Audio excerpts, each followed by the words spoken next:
Boa tarde a todos. Estão todos bem? Continuam se cuidando? Vamos então dar início à nossa sessão. Vamos elevar os nossos pensamentos a Deus e fazermos a nossa prece. Senhor Jesus, Mestre querido, te agradecemos por mais estes momentos, por mais estes momentos em que vibramos em sintonia com um plano maior. Fortalece-nos, Senhor, no seu Evangelho, nesta doutrina tão maravilhosa, onde encontramos as respostas para os nossos questionamentos. Envolve a todos os espíritos que necessitam deste consolo, Senhor, que a sua luz possa chegar até ele.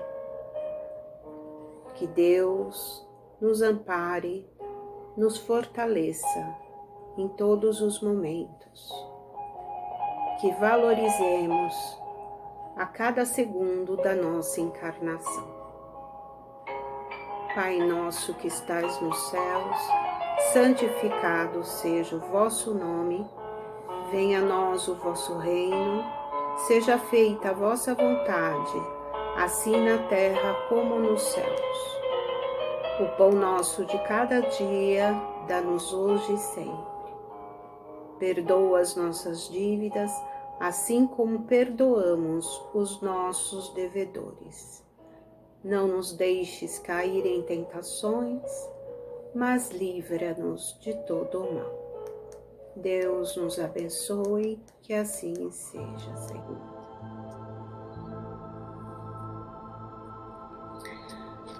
Vamos para a leitura do Evangelho segundo o Espiritismo, capítulo 6, o Cristo Consolador.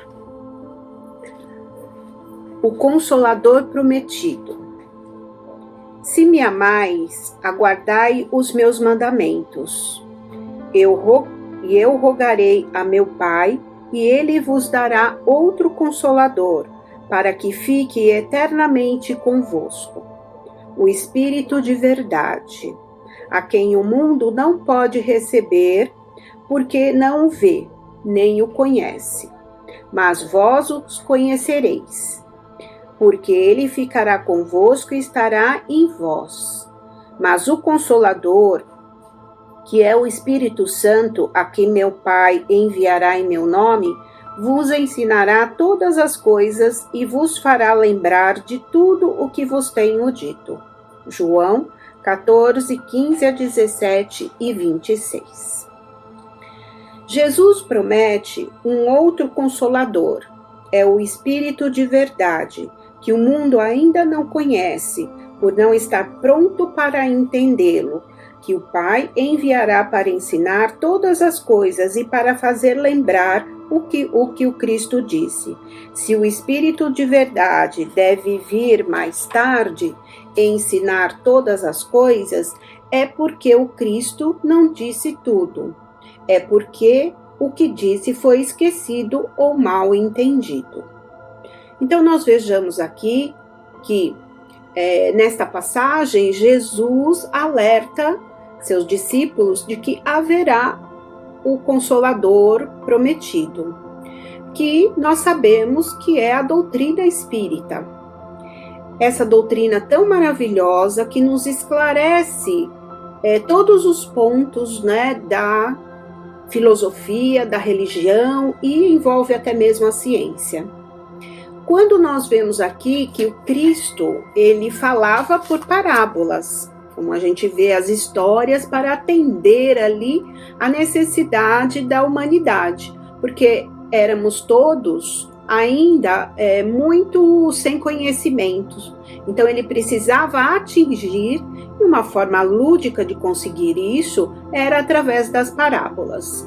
Então, quando ele promete o Consolador, o Espírito de verdade, que ele fala aqui, ele nos coloca os ensinamentos novamente de uma forma mais específica, para que possamos entender a real necessidade da nossa vida aqui. né? Porque se pensarmos uma das situações, se pensarmos simplesmente que a vida é única, que não teremos outra, qual seria o sentido do sofrimento, né, das misérias, de tudo que a gente possa um dia vir a passar, né? Então, ele vem, ele nos alerta de que virá esse Consolador prometido e que vai, né, nos dizer ali que o Cristo não disse tudo, porque o que disse foi esquecido ou mal entendido. Né? Então ele buscou, através das histórias, das parábolas, nos mostrar o caminho, só que até um determinado ponto, que era o que realmente nós conseguíamos entender. Eu estou falando nós conseguíamos, por quê? Possivelmente já tivemos encarnações, né, outras encarnações, e poderíamos estar presentes na época do Cristo, não é verdade?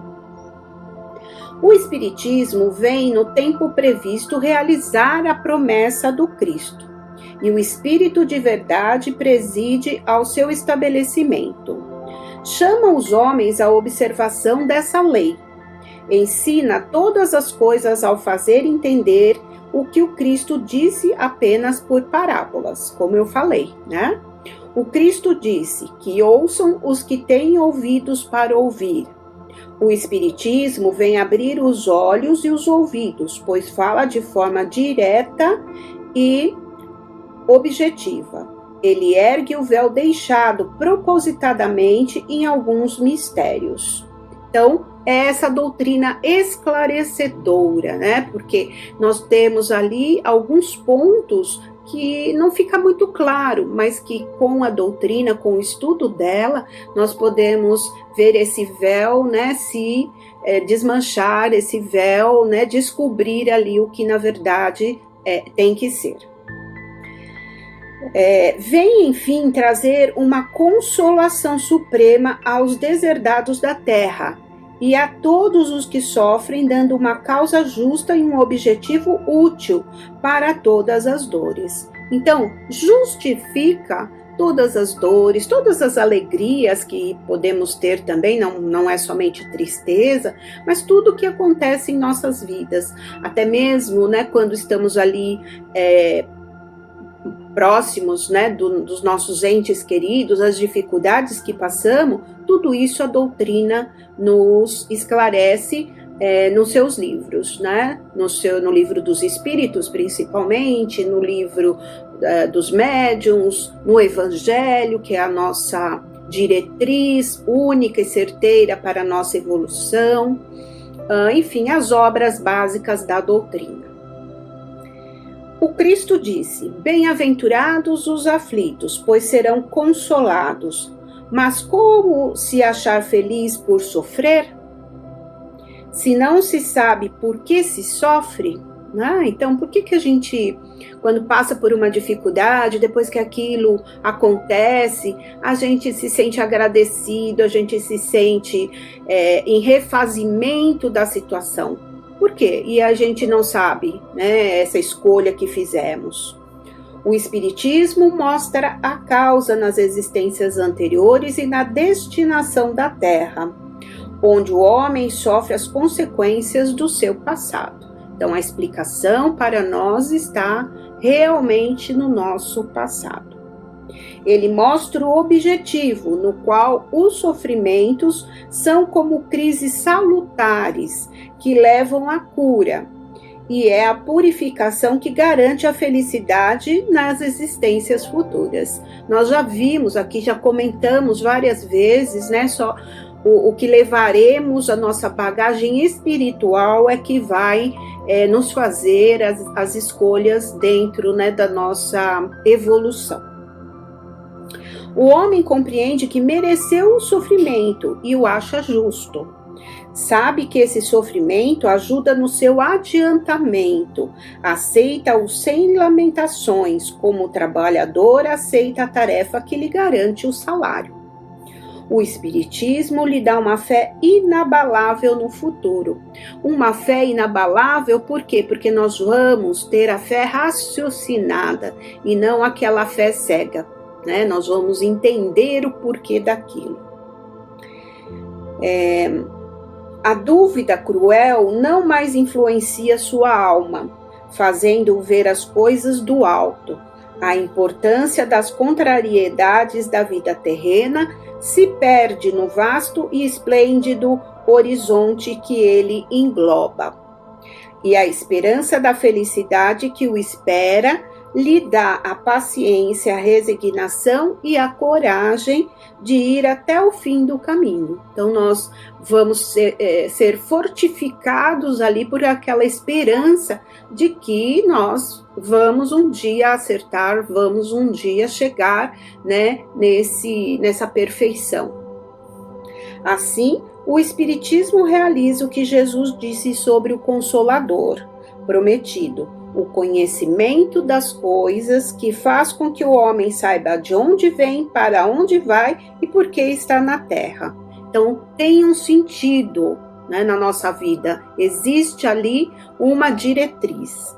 Lembrança dos verdadeiros princípios da lei de Deus e a consolação pela fé e pela esperança. Então, teremos ali, né, a descoberta, o entendimento, a compreensão das leis de Deus através, né, da doutrina. E nos consolando através dessa fé raciocinada e a esperança de que alcançaremos a nossa evolução. No livro Consolador, nós temos de Emmanuel, né, psicografado pelo Chico, nós temos duas perguntas de Espiritismo, fé. É a questão 352. Ele fala: devemos reconhecer no Espiritismo o cristianismo redivivo? O Espiritismo evangélico é o consolador prometido por Jesus, que pela voz dos seres redimidos espalham as luzes divinas por toda a terra. Então, não foi só num determinado lugar que começou a acontecer o processo das mesas girantes, mas sim no mundo, né? Quando ele tinha que eclodir.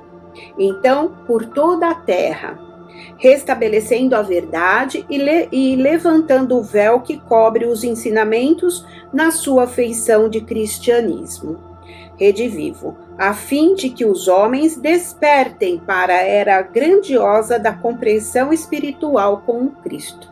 Então, é o momento, né, quando do estudo da doutrina, fazer com que a gente compreenda a condição espiritual, né, de Jesus.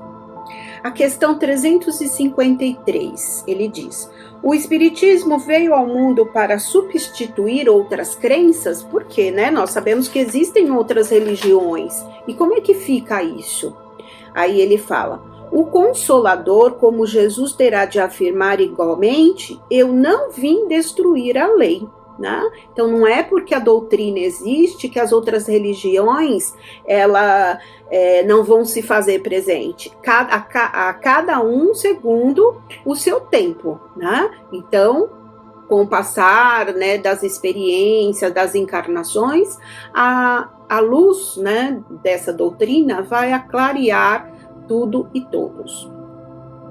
O Espiritismo não pode guardar a pretensão de exterminar as outras crenças, parcela da verdade que a sua doutrina representa, mas sim trabalhar por transformá-las, elevando-lhes as concepções antigas para o clarão da verdade imortalista.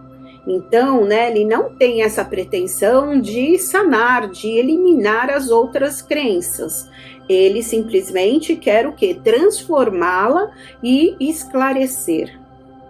A missão do Consolador tem que se verificar junto das almas e não ao lado das gloriosas efêmeras dos triunfos materiais. Então, mais uma vez, né, o que vamos levar, o que vamos nos apropriar será o bem espiritual.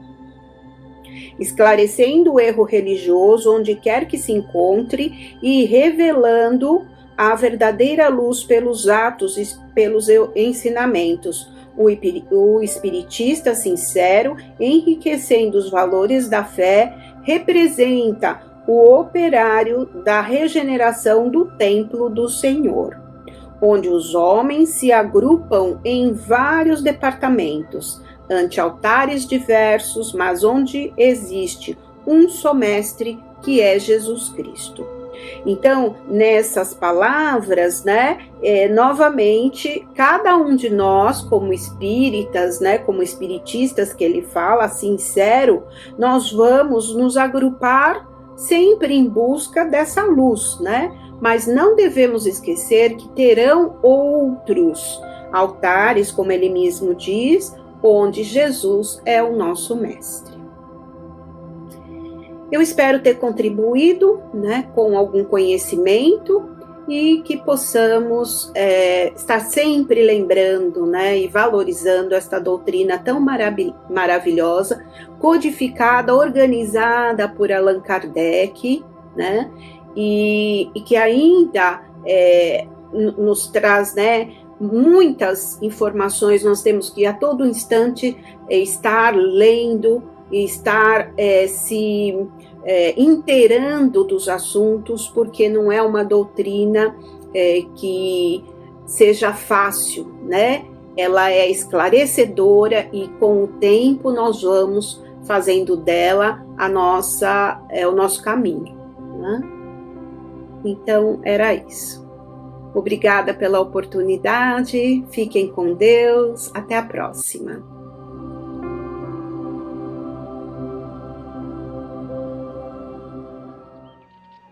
Uma boa tarde a todos. Nós trouxemos hoje do livro Palavras de Vida Eterna, que é a psicografia do Chico Xavier pelo Espírito de Emmanuel, que fala sobre recomeço.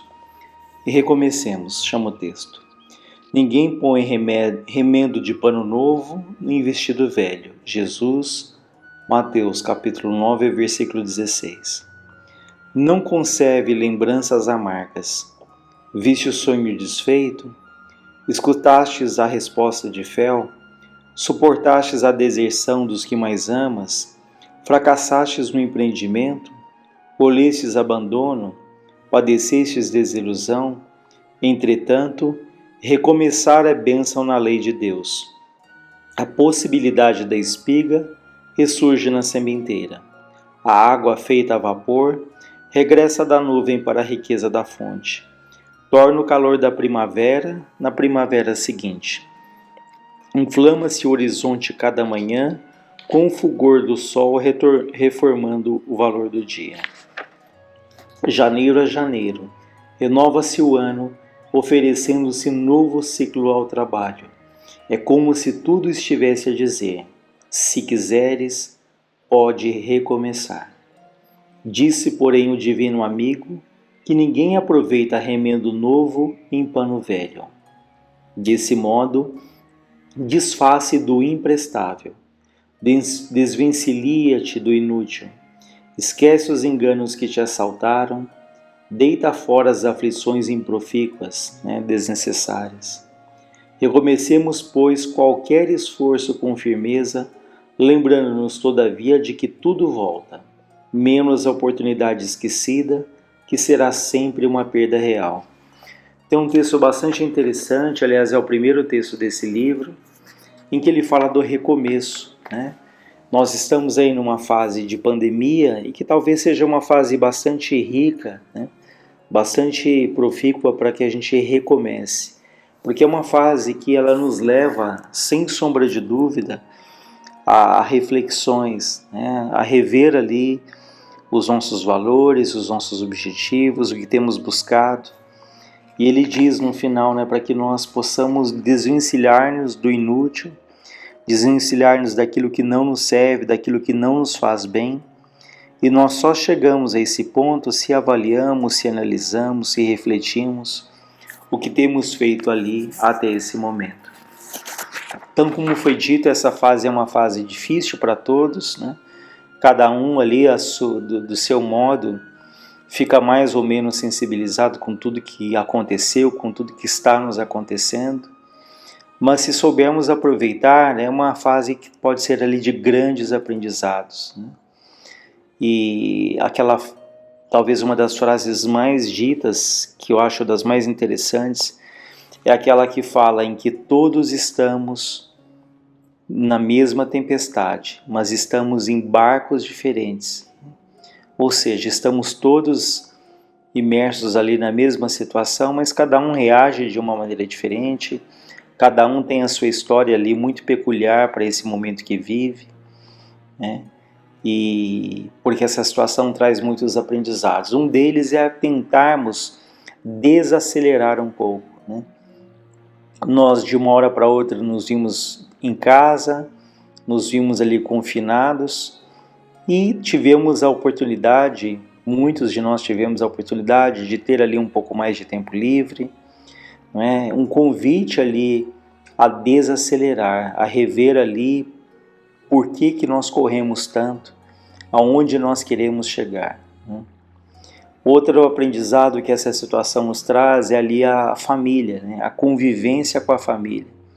Quantos de nós não sabíamos bem quem eram as pessoas que conviviam conosco, seja ali filhos, seja esposa, seja um marido, um companheiro, enfim. Nós vivíamos juntos há muito tempo sob o mesmo teto. No entanto, esse período de muita proximidade nos levou ali a conhecer quem são as pessoas que moram, que convivem conosco. Então acho que foi uma valorização bastante grande da família, do contato, né? Porque alguns ali estão passando esse momento com suas famílias, enquanto há outros que estão muito longe, né? Que estão privados ali, por exemplo, avós, que estão privados do contato com os netos, né? Dos filhos. E é até interessante para pensarmos nesse ponto, falando dos avós, que de certa forma nós também nos vimos privados ali do contato com algumas pessoas, e se pararmos para pensar, podemos refletir que quantos avós já estavam privados do contato dos seus familiares desde há muito tempo, independente da pandemia, né? Quantos ali viviam sozinhos, quantos pais não permitiam até o contato dos netos com esses avós, enfim, né? Foi uma valorização, está sendo uma valorização ali desse convívio, desse contato.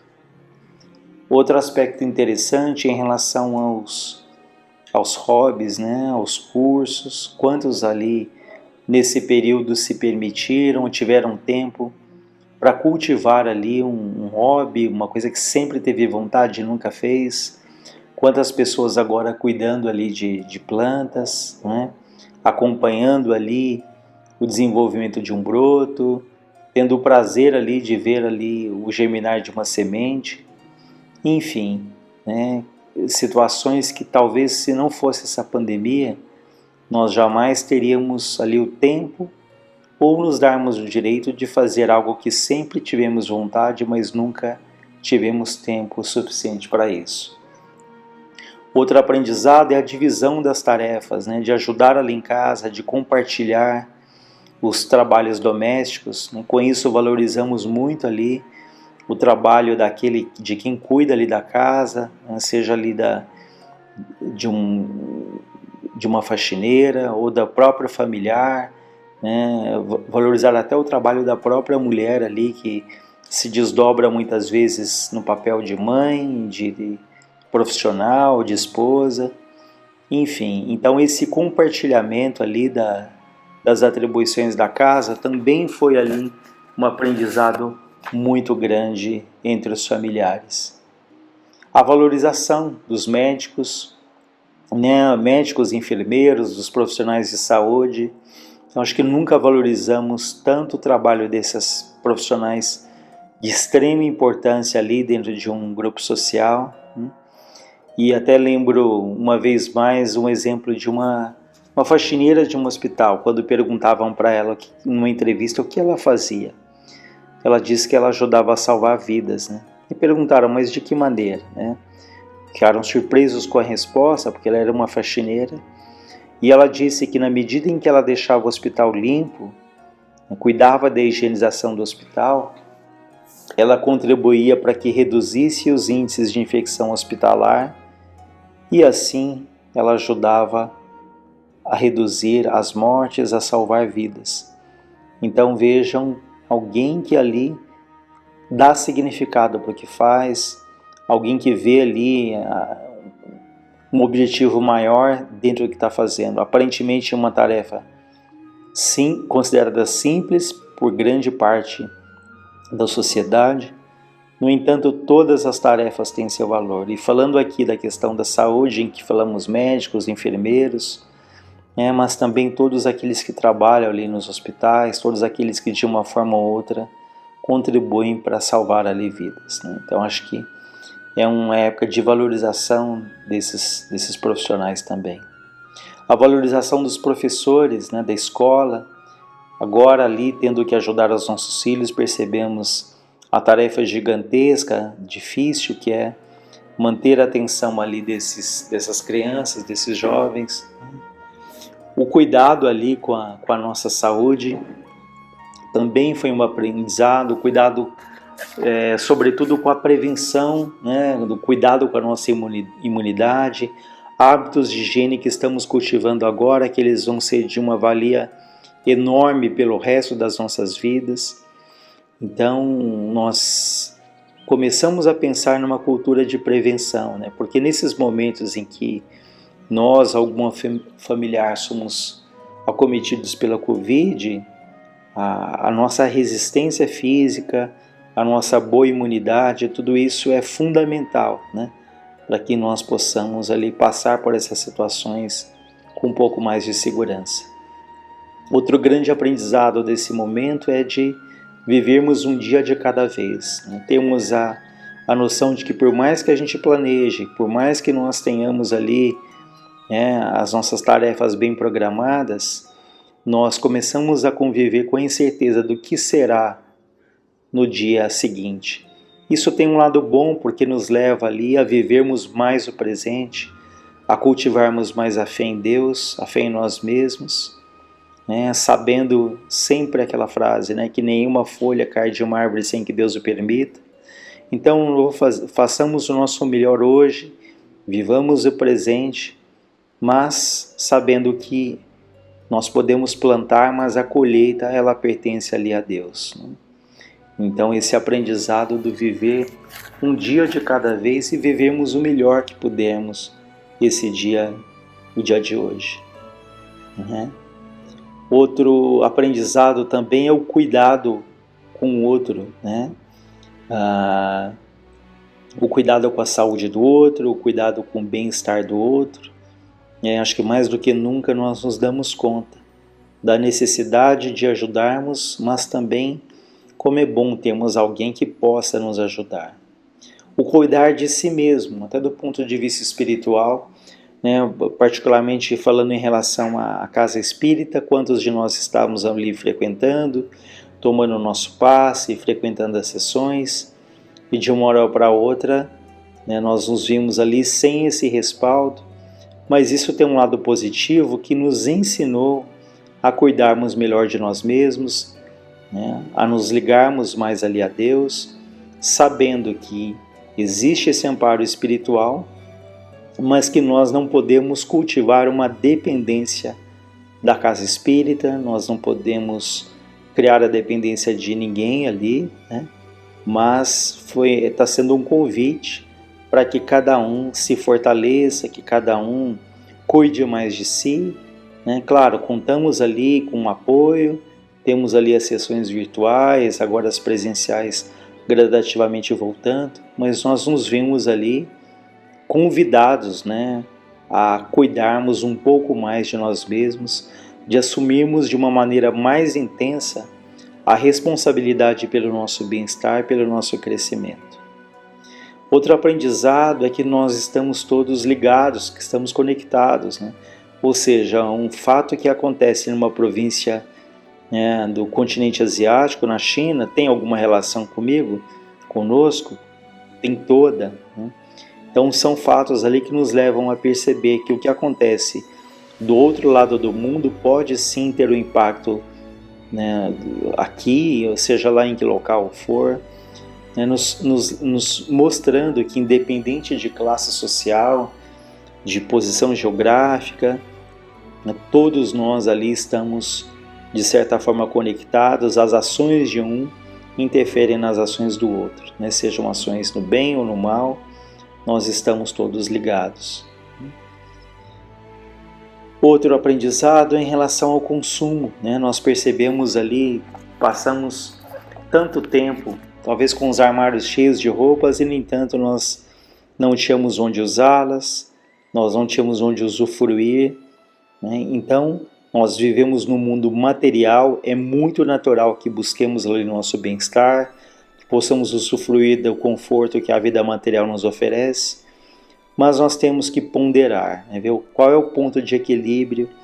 E esse período foi importante para percebermos que não precisamos de tanto, né? Que nós nos voltamos ali ao convívio com os nossos familiares, ficamos um pouco mais de tempo nos nossos lares, ou bastante tempo, né? E percebemos então, em relação ao consumo, né? Que nós podemos viver bem, às vezes viver com bem menos do que nós imaginávamos, né? E a valorização do contato, a valorização do abraço, a valorização da liberdade, são coisas que de repente nós nos vimos privados, né? Ainda estamos, né? Desse abraço, desse contato físico, e eu acho que a partir de agora a gente passa a valorizar mais isso, né?